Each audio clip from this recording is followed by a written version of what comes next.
भला तुमने उन लोगों को नहीं देखा जो ऐसे लोगों से दोस्ती करते हैं जिन पर अल्लाह का गजब हुआ। वो न तुम में है न उनमें, और जानबूझकर झूठी बातों पर कस्में खाते हैं।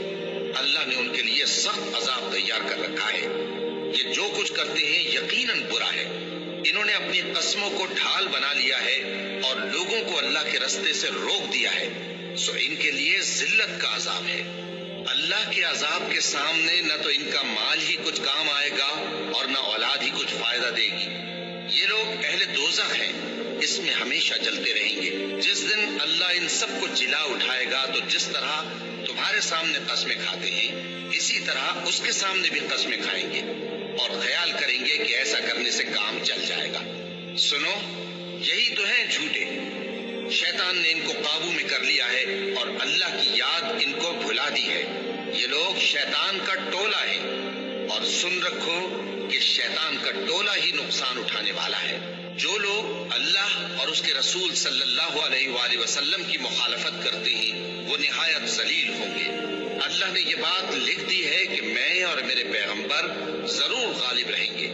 बेशक अल्लाह जोरावर है, साहिब इख्तिदार है। जो लोग अल्लाह पर और रोज़े क़यामत पर ईमान रखते हैं, तुम उनको अल्लाह और उसके रसूल सल्लल्लाहु अलैहि वसल्लम के दुश्मनों से दोस्ती करते हुए न देखोगे, खा वो उनके बाप या बेटे या भाई या खानदान ही के लोग हों। ये वो लोग हैं जिनके दिलों में अल्लाह ने ईमान को नक्श कर दिया है और अपने फैज़ से उनकी मदद की है, और वो उनको बहिश्तों में जिनके नीचे नहरें बह रही हैं दाखिल करेगा, जिनमें वो हमेशा रहेंगे।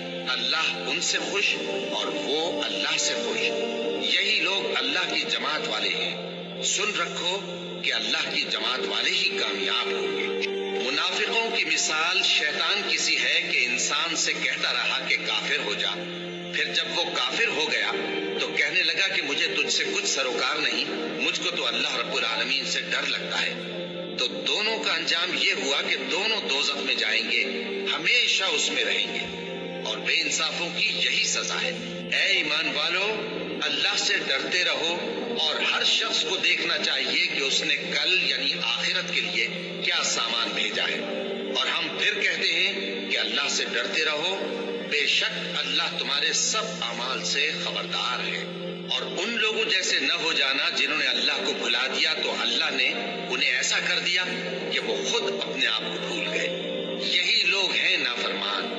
अहले दोज़ख और अहले बहिश्त बराबर नहीं। अहले बहिश्त ही कामयाबी हासिल करने वाले हैं। अगर हम ये कुरान किसी पहाड़ पर नाजिल करते तो तुम इसको देखते कि अल्लाह के खौफ से दबा और फटा जाता है।